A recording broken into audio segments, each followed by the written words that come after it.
स्वागत है आप सभी का एक नई कहानी में। आज की हमारी कहानी कुछ इस तरह से है। चलिए कहानी शुरू करते हैं। शाम के साये में सजी धजी हवेली को देखकर हर कोई अंदाज़ा नहीं लगा सकता था कि कुछ ही घंटों में ये चहल पहल एक तूफान का रूप ले लेगी। हवेली के बाहर बंधी रंग बिरंगी लड़ियों की चमक हर तरफ फैल रही थी। ये शादी का मौका था और दूल्हे का घर पूरी तरह से सज चुका था। ढोल की थापों पर नाचती भीड़, खुशियों से झूमते लोग, हर कोई अपने आप में मग्न था। आज रमेश की शादी थी और उसके परिवार के लिए ये दिन बेहद ही खास था। रमेश के पिता सेठ हरिकृष्ण शहर के जाने माने व्यापारी थे और इस शादी में कोई कसर नहीं छोड़ी गई थी। सेठ हरिकृष्ण ने अपने इकलौते बेटे की शादी को शहर की सबसे भव्य शादियों में से एक बनाने का वादा किया था। रमेश की बहन निशा भी इन तैयारियों में पूरे जोश से लगी हुई थी। उसे अपने भाई की शादी का बेसब्री से इंतज़ार था, क्योंकि वह अपने भाई से बहुत प्यार करती थी। लेकिन उसकी आंखों में एक अजीब सी बेचैनी थी, एक डर, एक ऐसा राज जिसे वह किसी से कह नहीं पा रही थी। शादी के दिन सुबह से ही घर के बाहर ढोल नगाड़ों की गूंज सुनाई दे रही थी। निशा की नज़र बार बार ढोल बजाने वालों के बीच खड़े एक युवक पर जाती। वह युवक जिसका नाम मनु था, ढोल की थापों में खोया हुआ था, लेकिन निशा की नज़रें हर बार उसे ढूंढ लेती। निशा और मनु की मुलाकात कुछ महीने पहले ही हुई थी, जब वह अपने दोस्त की शादी में गई थी और वहाँ भी मनु ढोल बजाने आया था। उस पहली मुलाकात में ही निशा के दिल की धड़कनें तेज हो गई थी और धीरे धीरे ये आकर्षण प्यार में बदल गया। लेकिन ये एक ऐसा प्यार था जिसे वह अपने परिवार से कभी साझा नहीं कर सकती थी। उसकी दुनिया और मनु की दुनिया में ज़मीन आसमान का फ़र्क था। एक तरफ सेठ हरिकृष्ण की इज्जत और दूसरी तरफ एक मामूली ढोल बजाने वाला। शाम होते होते शादी का माहौल और भी रंगीन हो गया था। मंडप सजा हुआ था और मेहमानों का तांता लगा हुआ था। निशा अपने मन की उलझनों में खोई हुई थी, लेकिन मन ही मन उसने एक फैसला कर लिया था। उसे पता था कि अगर वह आज इस फैसले से पीछे हट गई तो उसकी ज़िंदगी कभी उसकी अपनी नहीं रह पाएगी। शादी की रस्म शुरू होते ही निशा ने धीरे से अपने कमरे का दरवाज़ा बंद किया और पीछे के दरवाजे से बाहर निकल गई। हवेली के पिछले हिस्से में मनु पहले से ही इंतज़ार कर रहा था। दोनों ने एक दूसरे की ओर देखा और बिना कुछ कहे ही समझ लिया कि अब कोई पीछे मुड़ने का रास्ता नहीं है। वे हवेली की पिछली गलियों से होते हुए भागने लगे। निशा के दिल की धड़कनें तेज हो रही थी और उसे इस बात का डर भी था कि अगर उसके पिता या परिवार वालों को पता चला तो क्या होगा। दोनों भागते भागते शहर की सीमा तक पहुंच गए।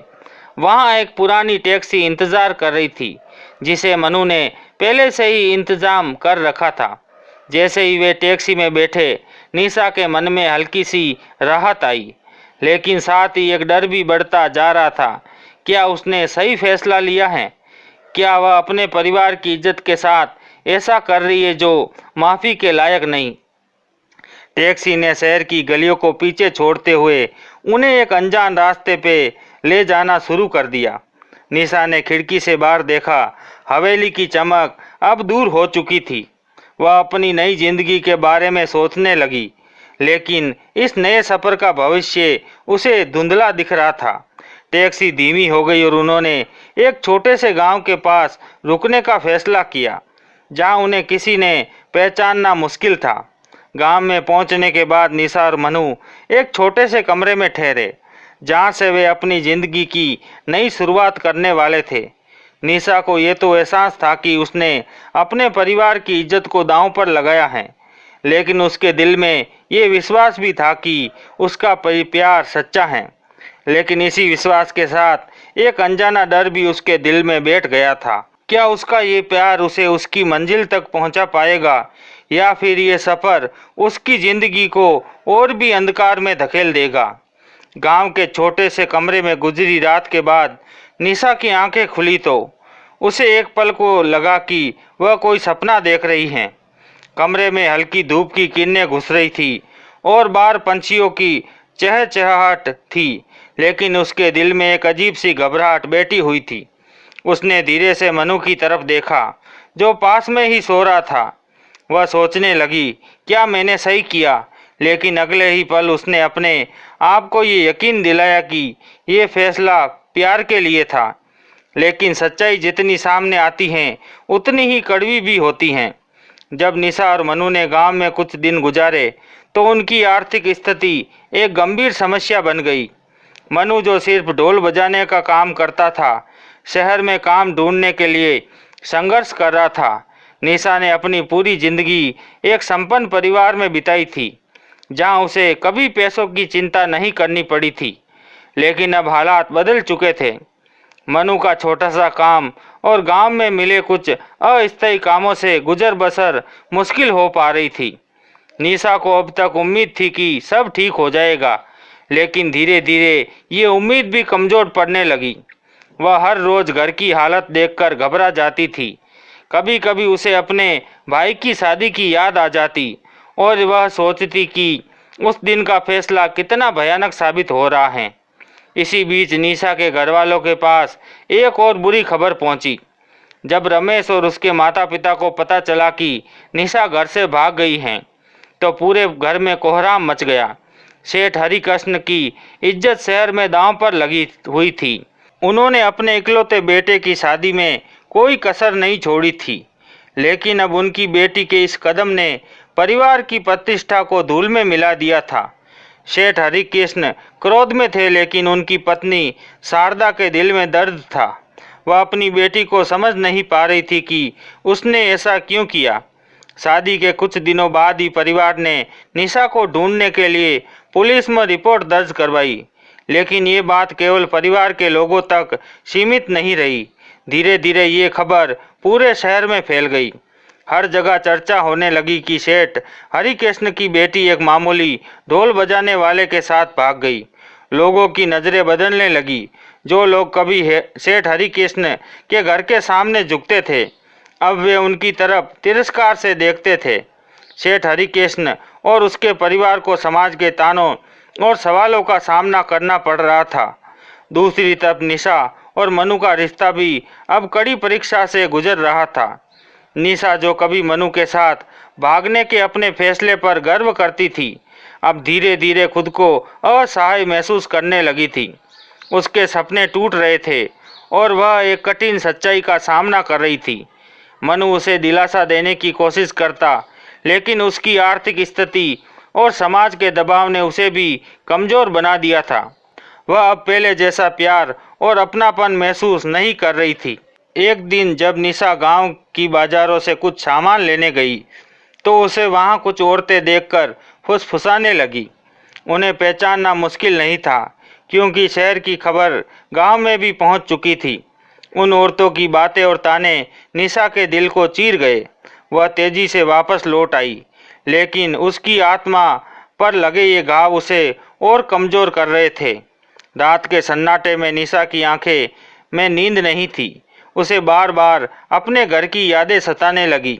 माँ का प्यार, पापा की सख्त हिदायतें और रमेश के साथ वह सब कुछ उसे एक सपने जैसा लग रहा था, जो कभी था लेकिन अब खो चुका था। उसने सोचा, क्या उसने जो प्यार के लिए त्याग किया वह सही था? मनु भी इस बदलाव को महसूस कर रहा था। वह समझ रहा था कि निशा अब खुश नहीं है, लेकिन वह इस रिश्ते को बचाने के लिए संघर्ष कर रहा था। उसने कोशिश की कि वह निशा को हिम्मत दे, उसे ये यकीन दिलाए कि वे दोनों साथ में अपनी ज़िंदगी बेहतर बना सकते हैं। लेकिन उसके अपने डर और असुरक्षाएं भी उसे घेरने लगी थी। उसने खुद को नाकाम महसूस करना शुरू कर दिया था, क्योंकि वह निशा को वह ज़िंदगी नहीं दे पा रहा था जिसकी उसने उम्मीद की थी। इसी बीच सेठ हरिकृष्ण ने अपने कुछ खास लोगों को निशा की खोजबीन में लगाया।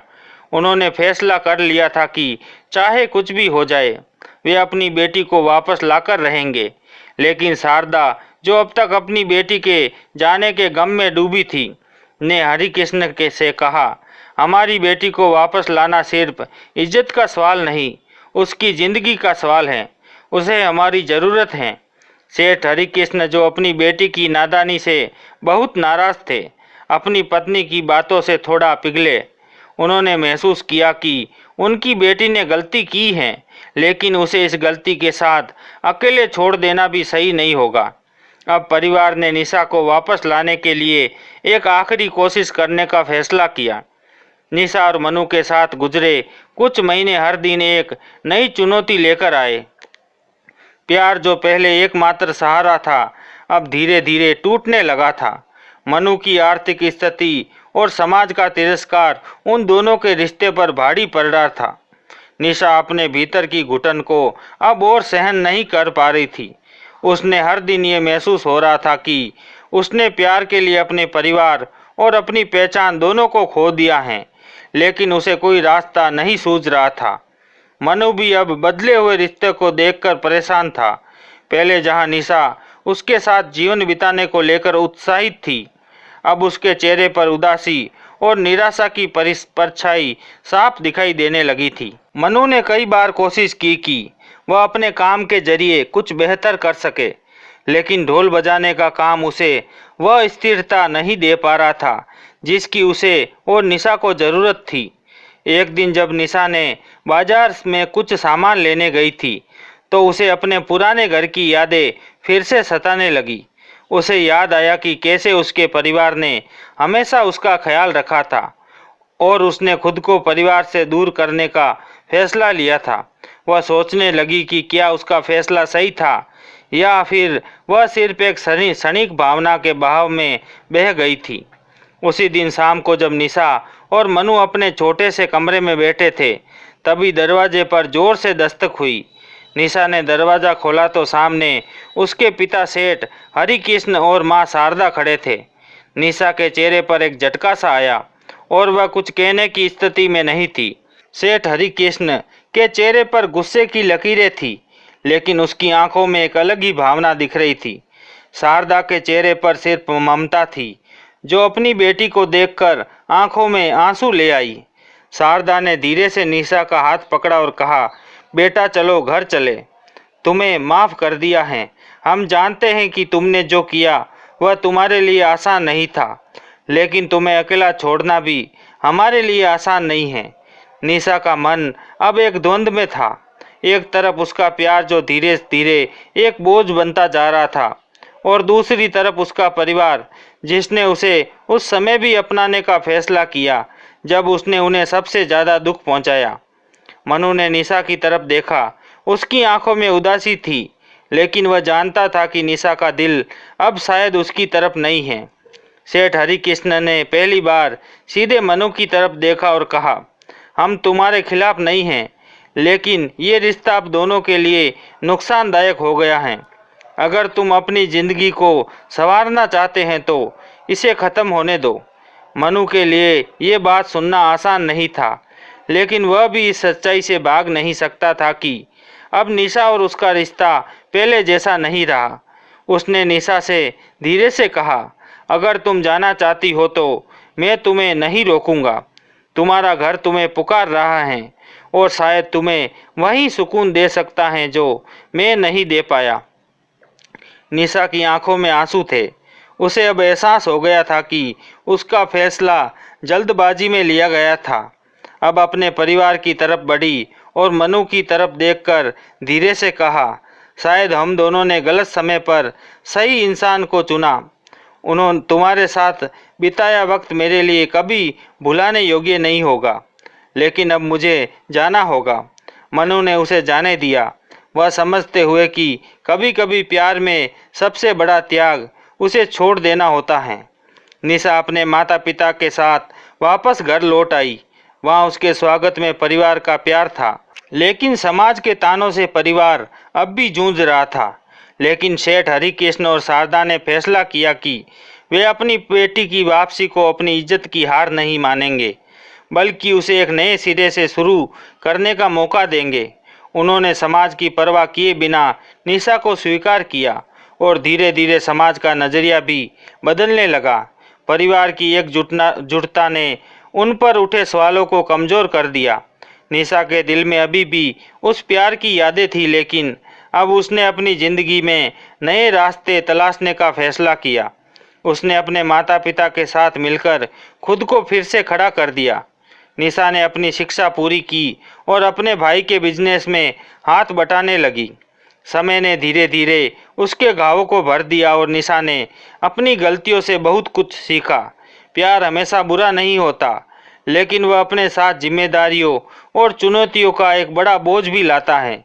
निशा ने ये समझा कि ज़िंदगी में फैसले सोच समझकर लेने होते हैं, खासकर जब वे रिश्ते और परिवार पर असर डालते हो। निशा की कहानी सिर्फ एक लड़की की कहानी नहीं, बल्कि उन तमाम लोगों की थी जो प्यार और जिम्मेदारियों के बीच खुद को उलझा हुआ पाते हैं। निशा ने अपनी गलतियों से सीखा और अपने परिवार की ममता और प्यार में खुद को फिर से पाया। तो दोस्तों, कैसी लगी ये कहानी अच्छी लगी तो वीडियो को लाइक और शेयर करना ना भूलें और चैनल को सब्सक्राइब ज़रूर करें। मिलते हैं अगली वीडियो में, तब तक के लिए धन्यवाद।